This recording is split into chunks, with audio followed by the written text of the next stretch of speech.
दुआ ज़हरा केस के साथ मैं हूं वकार वगा और आप देख रहे हैं मेरा यूट्यूब चैनल। दुआ ज़हरा केस पे मैं ज़्यादा काम तो नहीं कर रहा था और ना ही इसको मैं फॉलो कर रहा था, मगर जब से मेरे अदारे की तरफ से मुझे असाइनमेंट दी गई है तो मैं इस केस के तमाम पहलुओं को एनालाइज करना शुरू किया मैंने। और बहुत सी ऐसी खबरें मेरे सामने आई हैं, ऐसी चीज़ें मेरे सामने आई हैं जो इससे पहले पर्दे के पीछे थी। कुछ ऐसी चीजें सामने आई हैं जो वेरीफाई होने के बाद आपके सामने रखूंगा। आज सुबह मैंने एक स्टोरी ब्रेक की जिसमें मैंने ये भी बताया आप लोगों को कि जो जहीर है उसकी उस गैंग के साथ क्या डील हुई, क्या डील चल रही है, अभी तक क्या चीजें उसे दी गई और बाद में उसे क्या कुछ देना है। जो चीजें वेरीफाई हुई हैं वो मैं आपके सामने रख रहा हूं और जो अभी तक वेरीफाई नहीं हो सकी वो आपके सामने नहीं रख सका। अब इस केस के हवाले से मैंने एक जर्नलिस्ट को अप्रोच किया जिन्होंने शुरू दिन से इस केस को फॉलो किया, इस पे बोली और इस पे काम किया उन्होंने। यकीनन आज ये केस जो इस सतह पे पहुंच चुका है, जो एक पाकिस्तान की तारीख का टेस्ट केस बन चुका है, इस केस की वजह से पूरी दुनिया की नजरें इस केस पे लगी हुई हैं और इसके पीछे यकीनन इन लोगों का हाथ है। और बिलखुसूस बुशरा शकील जो एक इन्वेस्टिगेटिव जर्नलिस्ट हैं और यूट्यूबर हैं जो इस केस पे बड़ी गहरी नजर रखती हैं। जिस दिन दुआ ज़हरा को हाई कोर्ट में पेश किया गया था तो इन्होंने ही दुआ ज़हरा को कहा था कि दुआ, तुम एक गैंग के हाथ चढ़ गई हो और ये गैंग तुम्हारे साथ अच्छा नहीं करेगा। उनकी बात आज सच साबित हुई और ये गैंग साबित हो चुका है। बहुत सी चीजें सामने आई हैं। बुशरा शकील साहबा मेरे साथ हैं। सबसे पहले तो मैं उस किरदार की बात करूंगा जो इस वक्त इस गैंग का हिस्सा बनी हुई है और खुद को सस्ती करीना कपूर जाहिर करती है। वो सस्ती करीना कपूर पहले तो इस गैंग को सपोर्ट करती है, उसके बाद फिर जब इकरार की वीडियोस आती हैं तो फिर ये रोती धोती है और उसके बाद फिर गालियों पे उतर आती है। मुझे बुशरा ये बताइएगा कि ये जो सस्ती करीना कपूर है ये इस तरह की हरकतों पे क्यों उतर आई है और ये इसके इसके मकासद क्या है?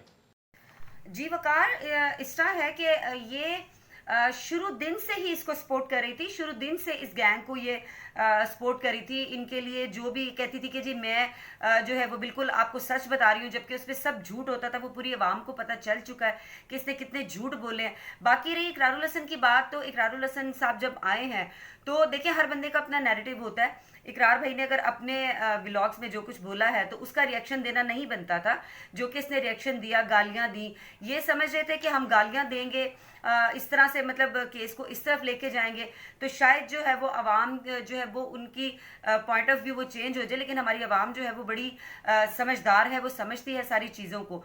बाकी ये रोज़ जो है इनका मकसद जो है वो सिर्फ ये है, एक तो पैसा बनाना।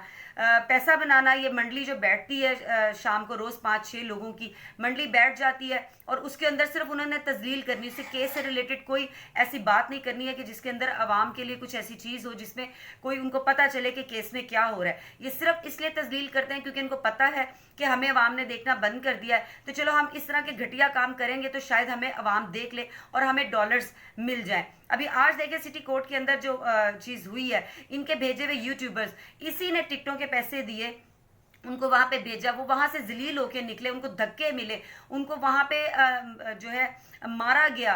मतलब आप इनका लेवल देखिए कि अगर ये अच्छी रिपोर्टिंग कर रहे थे या फेयर रिपोर्टिंग कर रहे थे तो फिर इनकी वहां पे इतनी तजलील क्यों हुई है। फिर आप देखिए कल इन्होंने एक बोगस सी प्रेस कॉन्फ्रेंस की, उसके अंदर वाजिया तौर पे ये बात इसने कही है कि जी इस केस के ऊपर पैसा मैं लगा रही हूँ। यहाँ पे आप मुझे बताएं, यहाँ पे कोई सका बहन भाई एक दूसरे के ऊपर 1 रुपया खर्च करने के लिए तैयार नहीं होता, तो ये एक चौथे महल्ले से आके तो ये कह रही है कि जी केस पे पैसा मैं लगा रही हूँ। तो यहाँ से आप सब अंदाजा लगा सकते हैं कि ये जो है ये इस गैंग की बड़ी एक कह लें कि इसको मैं सरगना भी कह सकती हूँ, क्योंकि जो हकायक सामने आ रहे हैं तो हम ये कह सकते हैं बड़े वसूख के साथ कि ये इस गैंग को पूरा पूरा सपोर्ट कर रही है। इसको सब पता है। अब ये सिर्फ अपनी जान बचाने के लिए जो कुछ कर रहे हैं ये लेकिन इनकी जान जो है वो किसी सूरत नहीं बचनी है। अब बहुत जल्द आगे आप देखिएगा कि इनके खिलाफ बहुत सारी एप्लीकेशंस दी भी जा चुकी हैं और मजीद भी देने जा रहे हैं। वो यही कि जो इन्होंने गंद घोला है अपने एक प्लेटफॉर्म पे बैठ के। बुशरा, इन लोगों ने आपको बहुत ज्यादा मेंटली टॉर्चर किया, आप पे बहुत ज्यादा इल्जामात लगाए गए, आपको गालियां दी गई, प्रैक्टिकली गालियां दी गई और आपकी तजलील करने की कोशिश की गई, आपके बच्चों की तजलील की गई। तो आप इस हवाले से क्या कहेंगी, उन लोगों को क्या जवाब देना चाहेंगी? वकार देखिए, इन्होंने सिर्फ मुझे मेरे ऊपर ही गन नहीं उछाला, हमारे जो नामवर सहाफ़ी हैं, आपको पता है इकरारुल हसन जो हैं, उनको भी इन्होंने बहुत, एक तरफ ये कहती कि ये मैं उनकी छोटी बहन हूँ, तो अगर तुम बहन हो तो तुम्हें बहन भाई के रिश्ते का ही नहीं पता कि तुम एक बहन हो के अपने मुंह से बोल रही हो। तो तुम अपने प्लेटफॉर्म पे बैठ के, जो झूठा प्लेटफॉर्म बनाया हुआ तुमने पैसे बनाने के लिए, तो वो तुम वहां पे बैठ के तो तुम ये बात मतलब खुद भी जलील कर रही हो इकरार भाई को, और तुम जो तुमने नमूने 5-6 बिठाए होते हैं पेड जो हैं, वो उनसे भी उनकी तजलील करवा रही होती है। वो ये सेशन स्टार्ट होने से पहले इनकी सबकी डिस्कस होती है कि जी हमने आज इसको टारगेट करना है, हमने इसके ऊपर कीचड़ उछालना है। उसमें मैं भी शामिल थी। इन्होंने मेरे ऊपर बहुत कीचड़ उछाला, मुझे गंदी गालियां दी, मेरी बच्चियों को नहीं छोड़ा, मेरे करैक्टर के ऊपर इन्होंने बहुत गलाजत बोली। लेकिन मैं सिर्फ इतना यहाँ पे कहना चाहूंगी, इन्होंने जितनी मेरे लिए गलाजत बोली, जो कुछ भी इन्होंने मुझे कहा, वो उसमें यही जलील हुए है। मुझे कोई फर्क नहीं पड़ा, या मेरी इज्जत के अंदर कोई फर्क नहीं पड़ा। मुझे अल्लाह ने उससे ज्यादा दुगनी मुझे इज्जत दी है। तो इनका काम है भौंकना, इनका काम है बकवास करना। ये जब बात करते हैं तो ये सबूत लेके आया करें ना, इनके पास सबूत कोई होते नहीं है। इन्होंने सिर्फ बैठ के वहां पे बकवास करनी होती है, फजूलियात बोलनी होती है, जिसका कोई ना सर ना पैर कुछ नहीं होता। उल्टा आप धमकियां भी देते हैं कि जी हम इनको एफआईआर में घसीटेंगे, हम आपको अपनी कहते हैं कि जी मेरा ताल्लुक जो है, मेरी फैमिली का ताल्लुक जो है वो एजेंसीज के साथ है, तो आप तरले करती हो। वो जो जबरी वकील है उसके तुम तरले कर रही होती हो कि जी इसको बंदी को पकड़ो, इसके ऊपर एफआईआर करवानी है, इसके ऊपर केसेस करवाने हैं। तो तुम अपनी एजेंसियां जो तुम्हारे अपने घर की हैं, जिनका तुम कहती हो कि इंटेलिजेंस है, तो तुम उनसे कह के हम पे एक्शन करवाओ, उनसे कह के मुझे उठवाओ। ठीक है, तो ये सब बातें हैं, ये सब बकवास है, ये पैसा बनाने के लिए सब कुछ कर रहे हैं। ये बड़ी अच्छी खासी जहीर और दुआ के नाम के ऊपर ये फंडिंग कर रही है, ये पैसा ले रही है लोगों से, और ये बड़े वसूख के साथ मैं वकार आपको बता रही हूँ।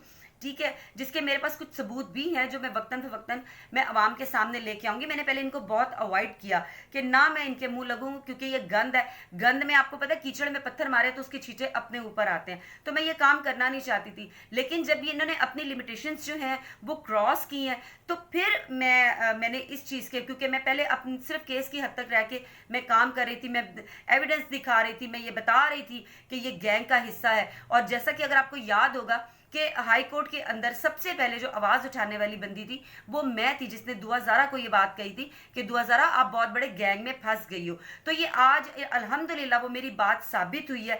तो अल्लाह ने मुझे इज्जत दी है इनकी गालियों से, या इनकी ये जो मुझे वहां पे बैठ के मेरे करैक्टर के ऊपर बात करते हैं, तो मुझे उससे कोई फर्क नहीं पड़ता। ये करें, ये मेरे नाम पे डॉलर्स बनाए, ये मेरे नाम पे व्यूज लें, तो मुझे इससे कोई फर्क नहीं पड़ता। मैं दुआ ज़ारा का केस कर रही हूँ, इंशाल्लाह ताला आखिरी दम तक जो है मैं इस केस के साथ जुड़ी रहूंगी, और जो भी हकायक हैं वो मैं पूरी आवाम के सामने लेके आती रहूंगी। तो इस तरह के कुत्ते जो होते हैं उनके भौंकने से फर्क नहीं पड़ता। वो कहते हैं ना कि काफिले गुजर जाते हैं, कुत्ते भौंकते रह जाते हैं। तो इसमें मेरी जात पे कोई फर्क ना पड़ा था ना पड़ा है।